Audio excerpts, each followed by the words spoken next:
This session this week, following up on the construction management and civil engineering sessions the last 2 weeks. This session is about landscape architecture. I'm Chris Westbrook. I'm actually a civil engineer, so I won't be giving much of the presentation today, but will be assisting. And then Ariane Kirkpatrick from the AKA team, construction manager and contractor, is on as well, helping co-lead this session. And then Bill Boron and Helen Graham, registered landscape architects from Langen, will be leading the presentation and activity today. So I think with that, I will pass it off to Bill and Helen and let them tell you a little about landscape architecture and get going. Okay. Good morning, everyone. Hopefully everybody can hear me. So we're again, this is the landscape architects, landscape architecture and planning session that we're going to just give you guys a kind of a high level overview of what landscape architecture is and what landscape architects do in their profession. So I'll move on from that. What is landscape architecture? Let me just start off with that. It was termed, just get a brief history lesson, very brief, that Frederick Law Olmsted termed the landscape architecture term way back in 1863 when he first designed Central Park in New York. So you can see this is a picture of Central Park in New York that he himself and Calvert Vaux designed for the city of New York. Landscape architecture is really a profession committed to healthy, enjoyable, and secure places for people. Basically it combines a lot of aspects such as art, science, and technology that designs and plans and manages all kinds of lands and properties for people and places. What type of projects do you think landscape architects may get involved in? I guess what we want to do, if you guys want to just type in a couple things that you may have some ideas, give a couple, like a minute or so, that. And then we can kind of go through what you think maybe a landscape architecture might be involved in. So feel free to type in answers in the chat box, and we'll read some of them. Ariane and I can read some of those off as we see them pop in. So public gardens and parks is one answer. Good answer.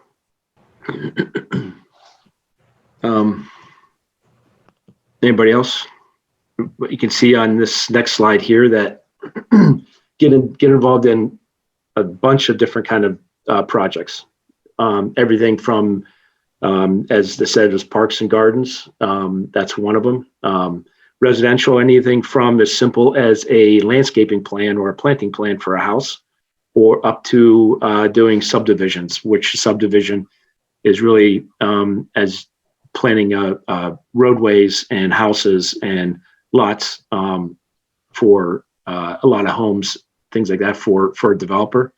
Corporate and commercial, which corporate means kind of an office building, get involved in a lot of siting office buildings, landscaping for office buildings, and commercial is really kind of retail and residential, or I'm sorry, retail and commercial, which stores, as you can see in this slide here, this is a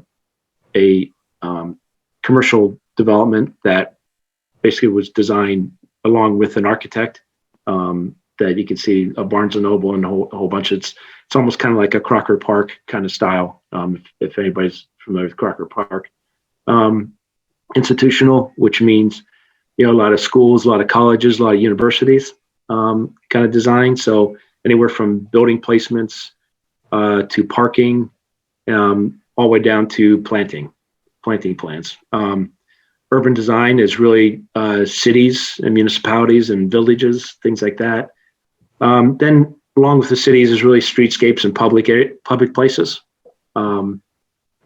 Transportation corridors, which are kind of highways, anything from highways and streets, gardens and arboretas. Security design, we get into a lot of security design where anything from vehicular access up to pedestrian access.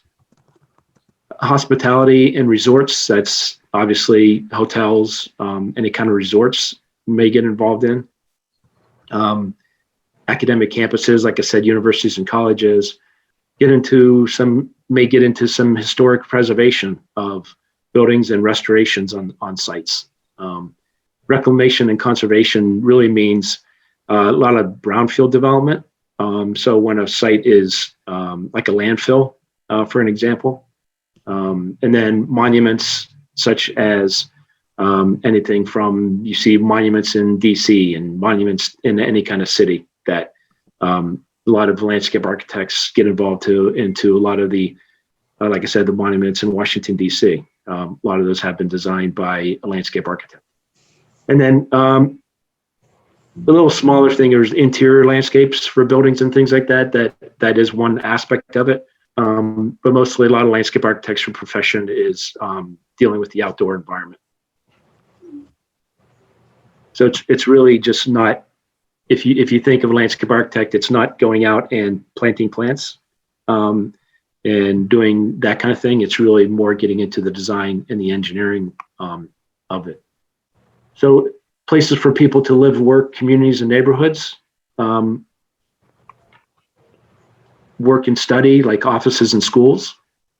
So you can see that on the right is a school, kind of a playground area and a community garden. And one on the left is, Chris, what was that? I'm sorry. What was the project on the left that Langen was doing?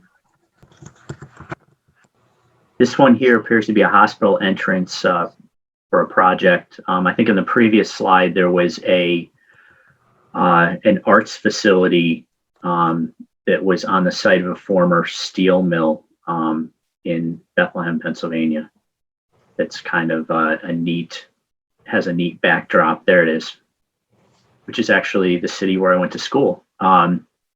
So they kept part of the steel mill, similar to what you'd see in the Industrial Valley in Cleveland or in other Midwest cities, and they built an arts pavilion on the site of the former steel mill, keeping the backdrop there for the historical aspect, and then integrated it in, obviously, with a landscape architect's input for the rest of the new facility. Yeah.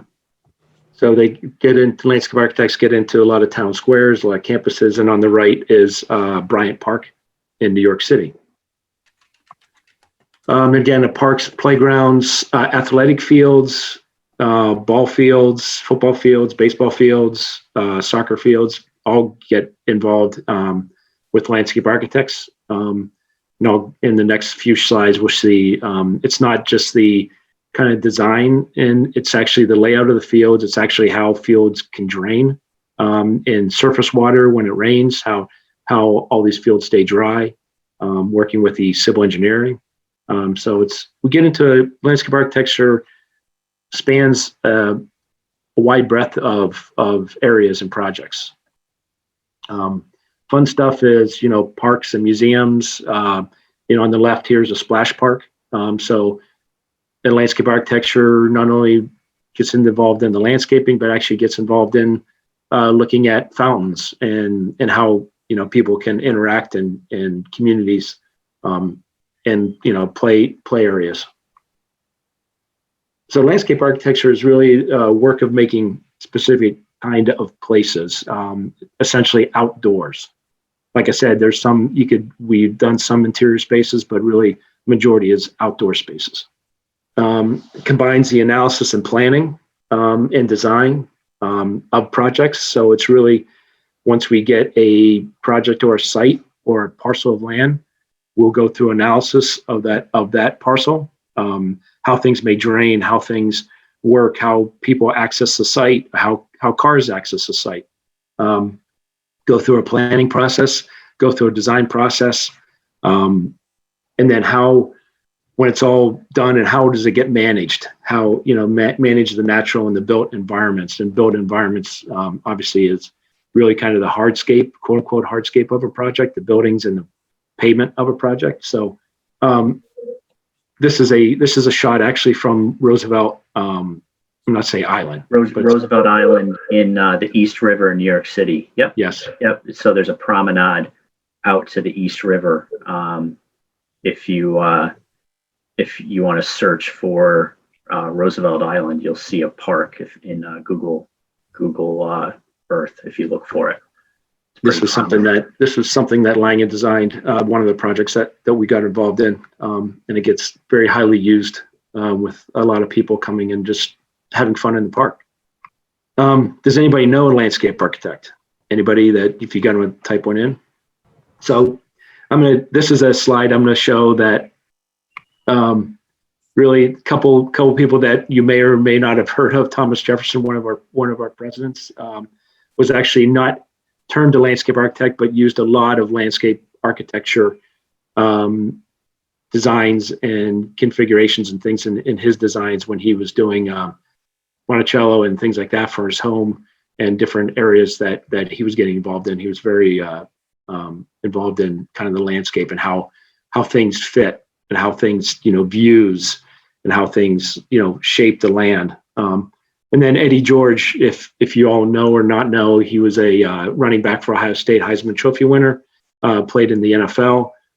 He actually went to Ohio State. While he was at Ohio State, studied landscape architecture, and now is actually has a practice section in Columbus, Ohio, on his own it's pretty robust practice.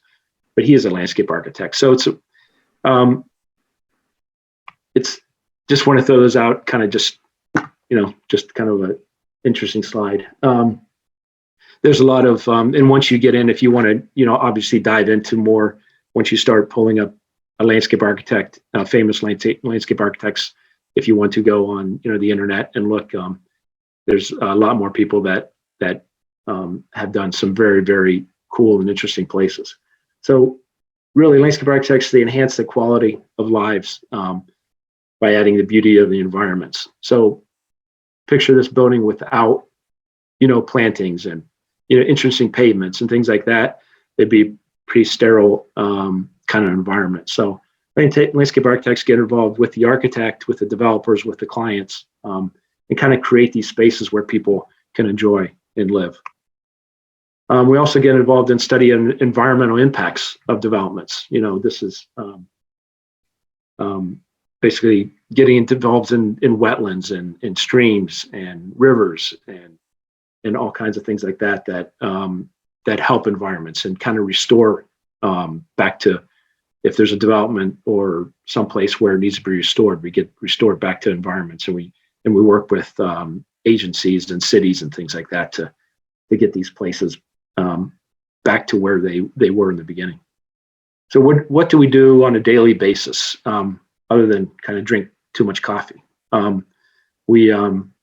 We work with the architects, engineers, planners, developers, cities, agencies to come up with a design, come up with, if we're presented with a project, we work with a lot of people, a lot of different disciplines that work on the same kind of project. So if there's a building project, we work with the architect, work with a civil engineer, work with planners, maybe a city to site a building or go through zoning codes and things like that for the city. Come up with and solve problems and create designs, solutions for these clients. So along with the team, along with the disciplines, the different disciplines.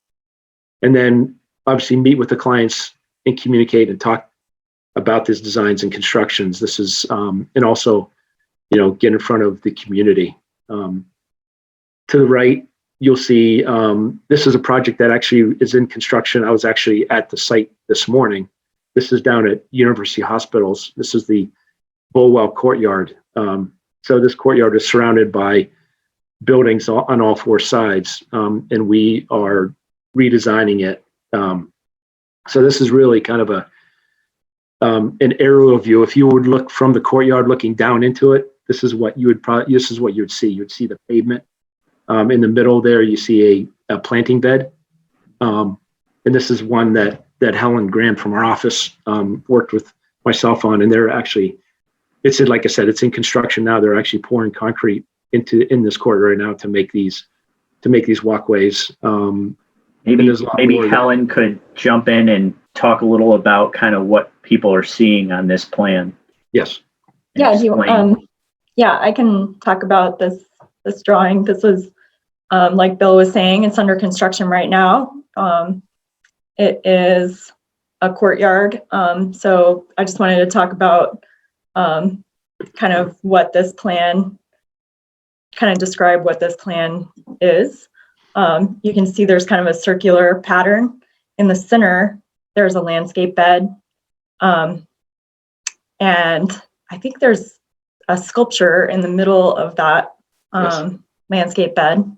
And then you can see some of the symbols around the landscape bed in the center. There's some benches for seating. And so we got to pick out the benches and figure out where we wanted to place the bed in the plaza. The pattern itself, we also picked out the different pavements and the design of the patterns. There's, several different areas where we have planters, where we can put plants inside. And then we're also putting some tables for seating. So we picked out all the tables for that. And then there's going to be some overhead canopies where people can sit in the shade within the park, or within the plaza. So. Yeah, so you see all these little circles represent plants or landscaping. So the larger ones are kind of more trees. The smaller ones are shrubs, essentially. So all these little circles are kind of proposed plant material. And then all the other things like the hatches are either pavement or actually pavers, concrete pavers that are going down right now. So as Helen said, we went in, did this whole design. We actually did all the drainage for it. So where water drains to there's a series of catch basins and inlets around this courtyard that all drain to existing piping that's in the courtyard. So it's a pretty complex project. So we figured all the grading, how water drains and things like that. So this is a fun one to work on. It's very detailed and it's going to be very high profile. If you ever are at university hospitals at all and you see this courtyard, just if you're out there, just take a gander at it. It's like I said, it's in construction right now. So probably in the next few weeks or so, a lot of this will be built. Landscape architects also, we attend meetings, we do presentations, presenting to both the team, the design team, the cities, communities, and things like that of what the project, because a lot of these outdoor spaces get a lot of community input from both the residences of the community and the city officials. So we have to do a lot of presentation work, creating renderings, creating color renderings and different drawings. Also working with computers and technology. There's a lot of AutoCAD involved in presenting in drawing plans these days.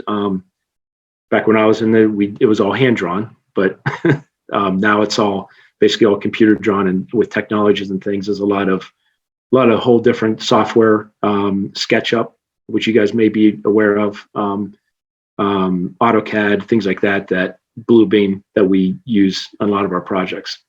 And then, like I said, today, Chris and I we're at 2 different construction sites today, looking at construction projects, making sure everything's designed right and being built right. Because it's the worst case in the world where the construction just continues on and all of a sudden there's a problem. And then you have to go back and either retrofit some sort of construction project or do something to make it work. So it's better to catch these things early on. So we do a lot of construction management, construction administration, it's called. The built environment, basically it's places where human activity ranges from the buildings and parks. That's kind of a quote unquote, really high level what a built environment means. And again, these are kind of the players that architects, planners, engineers, ecologists, and developers and clients and cities all kind of interact with us as landscape architects, and we interact with them on projects. I want to take you guys through, everybody probably is aware of Public Square downtown in Cleveland. This is what it looked like before construction, or before it got changed. So I want to give you an oversight of, this is the former site of what it looked like. And then there's a landscape architect studio that was involved in creating what is built today that you see today. So I'll take you through, this is what it was previously. What we do is we go through a lot of conceptual designs, and especially in projects like this is such a high profile area. Cities get involved, communities get involved, a lot of businesses get involved. So everybody has a lot of input into what it looks like, but we take all those ideas and we form a concept plan. This concept plan gets into a rendering for a presentation. This is what the rendering and presentation look like for Public Square before it was built. So the landscape architect and architect can take these plans, take this existing plan, and then do a concept plan on top. So this is a grand idea of what the space can look like and how it can function. So we don't, we look at traffic, we look at, because you can see on the original, you can see all those buses and trucks in the middle. So all that, the city had a idea of let's make this thing a pedestrian or people-friendly plaza. So all those, you can see that all those trucks and cars in the conceptual plan kind of go away, and it's all these get routed on the outside of the square. So this conceptual design basically turned that whole thing into a beautiful pedestrian plaza. So this is the conceptual design. This is what actually was built and active today. So if you would go down there today, or now, this is what you'd see on the ground. So you can see from the conceptual design to what was built is pretty close. So that's why we go through these steps of doing the conceptual designs, doing the working, getting design plans, get the construction plans moving, and voila, it comes out pretty amazing that it's built the same, it functions the way people want it to do. So yeah, go down and experience it. It's a great space, and I think it satisfies what everybody wanted it to do. Do you want to, could you become a landscape architect? So there's a lot of factors or so that you may decide if you want. Are you creative? Do you like to draw? If you are, then yeah, that's kind of one consideration that you may want to look at. Do you like science and math? Because not only are you drawing pretty pictures and concepts and sketching, there's a lot of science and math involved in terms of figuring out how water can drain, slopes of a property, things like that, and how things, can function. Exploring technology, like I said, technology has come a long way. So now, this is something that it's gone from paper into this AutoCAD world. Now it's kind of transitioning into AutoCAD into more a 3D effect as well. So a lot of technology involved. Do you like to problem solve? So if you do, this may be something that you may want to look at. And then obviously, do you like to have fun at work? So it's a lot. This gets into a lot of fun stuff. That if you're designing a playground, if you're designing something that, like I said, like this public square you saw, to us that's kind of fun, how to plan that out, and how to work through problems, and how to make it good for the public and for people. And Bill and Helen, maybe, we're approaching the activity here soon, but I just had a question. What are some of the constraints? Maybe not constraints is the right word, but what are some of the factors that you work into your designs regarding the community input, the client's budget, the particular site? What are some of the things that you balance when you're designing things? Yeah, it's good. Yeah, Chris, I'm glad you brought up the budget, because a lot of these projects don't have an infinite amount of money to play with. So that's something that really has to be thought into the design as well. So we just can't throw down some of these design considerations without actually going back and seeing actually what they cost. So that's a big concern. Kind of some things that I can play as, how do people access the site? How are they going to experience the site? What it's going to look like at the end. You kind of have to feel a little bit forward in thinking that, okay, there's, how does this landscape mound of dirt look like, or how can we form it, or how can I make it better, or how does water drain on site, that kind of stuff. I don't know if Helen, do you want to expand on that? Yeah, I mean, just going back to that example of the public square for, since we were talking about that, the reason that the final plan doesn't look exactly like what the concept plan was, we had to, or not we, I wasn't actually involved in that project, but the landscape architects had to discuss their plans with the city and present, the overall idea, and then they had to get input from the city, and they had to get input from all the different stakeholders that would be concerned and using the site. So originally the idea was they were going to cut off traffic so it was going to be a full square, but the bus system wasn't too happy about cutting off circulation through the site. So they kind of had to work with a lot of different input from different sources in order to come up with the final design and see how it was going to work for everyone. Right. Yeah, it's a good point. And it's also about safety. How do ambulances and fire trucks and police get through these sites, and how do they access the site? So yes, that's a good point. And as you spend time out doing whatever, for work or your personal time, do you kind of keep a mental note of things that work well, things that you would have done differently when you look at sites that aren't your own, or even your own sites? Do you kind of build a knowledge base just from everyday life of seeing how spaces are used and how, yes, things that you would go, oh, that's really creative, I would love to do that on one of my projects someday? Build a backlog of tools that you would like to implement in your projects?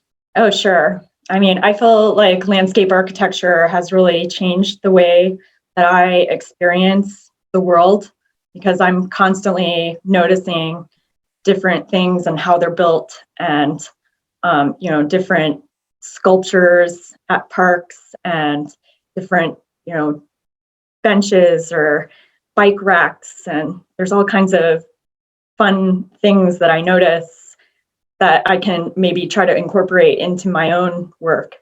Yeah, so that's a good point. Noticing curbs and sidewalks and parking spaces, like maybe Roger or me may notice, isn't your thing. If the natural environment and landscape and hardscape of gathering spaces is your thing, maybe landscape architecture is a twist on engineering that you would enjoy. And it's landscape architecture kind of overlaps a little bit with civil engineering. We get into a lot of same kind of topics as a civil engineer would, about layouts and how kind of water drains and things like that. The nuts, we don't get into lot of the nuts and bolts of civil engineering, but we get into a lot of the same design aspects of that. So it's a not to offend anybody, but it's kind of a softer side of civil engineering, if you will. Yep. The civil engineers do everything but the green stuff, and the landscape architects do everything but the utilities. There you go. Essentially, yes. Yep. Essentially, yes. Yep. We round out what civil engineers put into a square. So There you go. so yeah, if things are like that interesting to you, then yeah, check about landscape architecture and see things about that. So we're gonna kind of get into an activity here. 20 minutes left or so, 15, 20 minutes. Yep. So Let's we're gonna maybe give like 30 seconds if anyone has a question on what they've heard so far. Maybe this is a good chance to jump in before the activity. And seeing none at the moment, we can get into the activity, and then if there's questions, we will probably have a couple minutes right at the end as well that we can chat a little more. So, Erin, have you seen anything pop in? No, I just actually had a comment because prior to me getting deeper into construction management, how many people really thought that landscape architect was just about grass and flowers? I mean, I'm sure many of us thought that, because anytime you hear landscape architect, that's what you think. And I'm thinking one of the most, Roger raised his hand. Did any of the students think when you saw the session today was on landscape architect, did you know that it would be this dynamic? And I'm just thinking of one of the iconic ones, and that would be the Free Stamp downtown. Would that be something that a landscape architect would design, Bill and Helen? Yeah, no, absolutely. That's a perfect example. Perfect example. Yeah, I'm not. When the first landscape architect came out, that's exactly what people hear. They hear landscape, they don't hear architects, right? It's the first thing that they think about. And that being said, there's a lot of landscape architects that have their own practice of doing installation work and landscape design and things like that So, I guess there's a broad avenue that you can still do installation and landscape, grass and flowers and trees and things like that. Even though you're a landscape architect, and landscape architects, you can get in that it's more the design side of it than it is like a design build contractor, right? Where someone with a landscape degree could start their own contracting business, right? Just like an engineer or an architect could start a construction business, or right. There's other avenues too than just the strict design side. Yeah, so it's more design focused, if you will, than kind of installation focused. The activity that we're going to walk you guys through is really kind of a local developer is planning to do an apartment building on a lakefront. So on an empty lot. So developer has an empty lot, nothing on it. There's trees and things on it. And we kind of have to decide, where do we put this building? What we're going to look at as kind of where the high side and low sides of this property is, where we can bring a car, trucks, or where the vehicles can access the apartment building. And then, do we save natural features? There's a wetland on site. Where can people access down to the lake to activities and things like that? So typically when we get into site analysis and things for a site, we take the site, and I just wanted to show you this. This is kind of some symbols that may or may not be used, kind of the high points, low points on sites, where the building site may be, where vehicular circulation may be, access to the water, trees to be protected, things like that. So these are symbols that we would essentially draw on a plan. Take this plan, and I'll show you here is the site, here's the parcel of land. So this is kind of looking down on top of the land, the dark line, I guess, around the property, that's the property line for it. So Let me see if I can get into my, okay. I'm going to show, this is, if everybody can see my hand kind of moving around. This is this area here. This is the property that this developer wants to put a building on. Okay, so we're looking down on this property. These dashed lines on these, as he's cutting through this on top of this land, are called contours. Contours are really the elevations of the land itself. So when you see it's hard to see on here. If you can read these, this is like 200 or so down to 100. So this means this is the high portion of the land up at 200 down to the lake, down to 100. So this really is signifying this land falls from top, the high point up here, down to the bottom of the lake. So you'll see these contours fall. This is how kind of, I'm not going to get too technical into this, but this is, the tighter the contours, the steeper the slope is on the property. So you'll see how they widen out. This is kind of more flat area. This is a flatter area. Tighter contours mean it's steeper. So we have an existing wetland up in the corner here, signified by these little plant symbols. And then there's an existing stream that kind of meanders down to this wetland, down to the lake. So we got some existing vegetation and things like that. So I guess the first activity, and I can put a couple of things up on here. You know, we're going to go through where do you think the best location of these apartment buildings are? I'm going to put in a couple, I'm just going to put a couple of labels in here that, where do we think that the best location for this apartment building may be.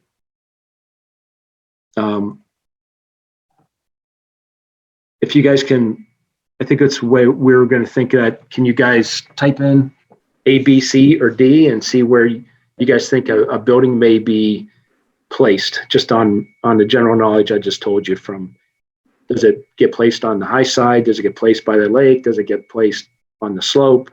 What's the best thing considering, constructability of the building? How easy is it to construct a building? Is it easier to construct it on a flat plane? Is it easier to construct it on a slope? Is it easier to construct it, all cost involved?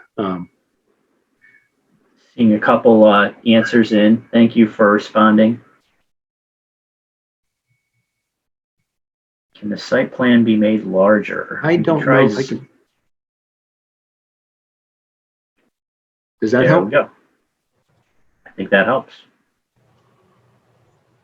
So really, what we'll do is, okay, so A is probably a good place to put the building.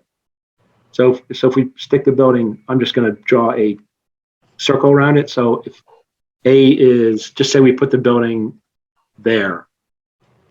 And this is all kind of, I'm walking you through kind of how we would actually look at sites, look at how landscape architects would look at a project and look at a parcel of land, just like we're doing. So, okay, just say we can put a building here in this area, which probably is makes the most sense. It's on the high side.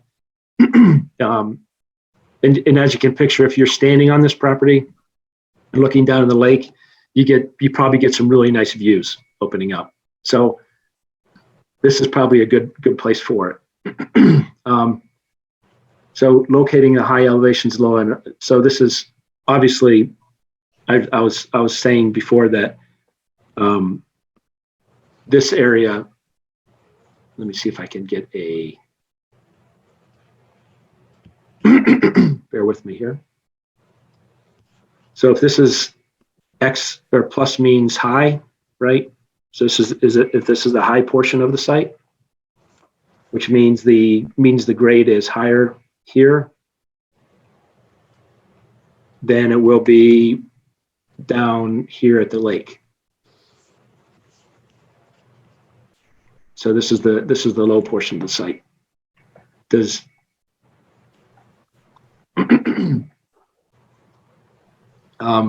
What do you think the best place we would bring, access the site and connect it. So obviously, it's called Dogwood Street. Would it be better to, let's see, let me type a couple things in here.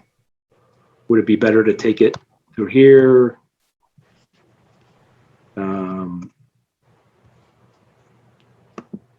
Here, or bringing it through here? Obviously, we're gonna access it. We're gonna access it from somewhere from the street side, correct? So would it be better to bring it in through the trees to the site, through from the roadway, or kind of swing it in around down along the slope into the site? So feel free to type in what you think, A, B, or C, or multiple choice, or A and B, B and C, A and C, or all of the above, whatever you feel, how you would lay it out.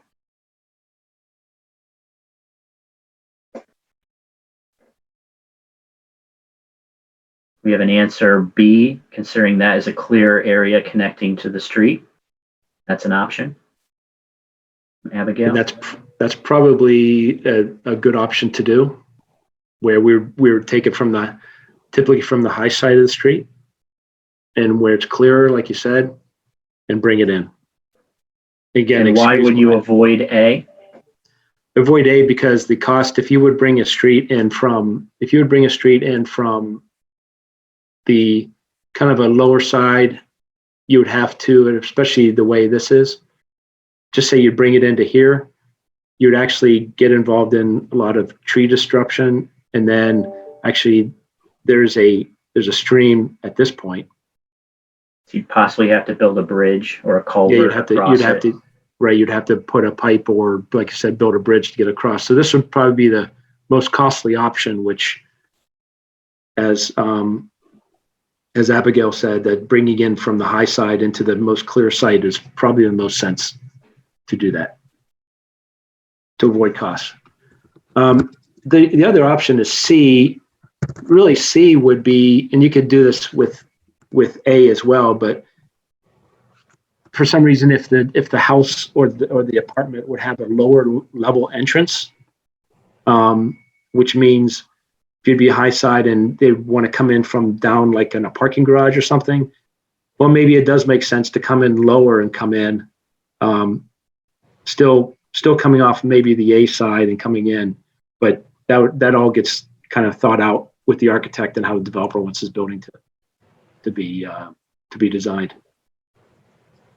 So we know where the building's going to be. We kind of know where the road's going to be, the driveway. Now, providing access to the lake for residents to place their kayaks and locate a recreational play for something. Where, if we put a, where would access and, would it be kind of there? Do we do something in here? Or would we do a field? Oh, sorry. Would we do a recreational field or something in C? Tell me where you think that maybe a recreational area may be placed. A, B, or C. Or something else, if maybe a D option. Just checking the chat window to see if anyone has weighed in on where the recreational area can be. Yeah, it's a good question. Can we put a dock to access? Yes, we can. I think that's a very, very, very good access.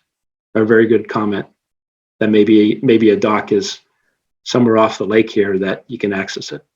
Well, just moving forward on best place to put a recreational soccer field or frisbee or some sort of area where people can go play. And obviously C, you don't want to disturb wetlands in this existing, low area. That'll cause some some disruptions to existing vegetation wetlands like Abigail was talking about. And plus it's drainage issues, and you get into a lot of agency review as well when you disturb wetlands.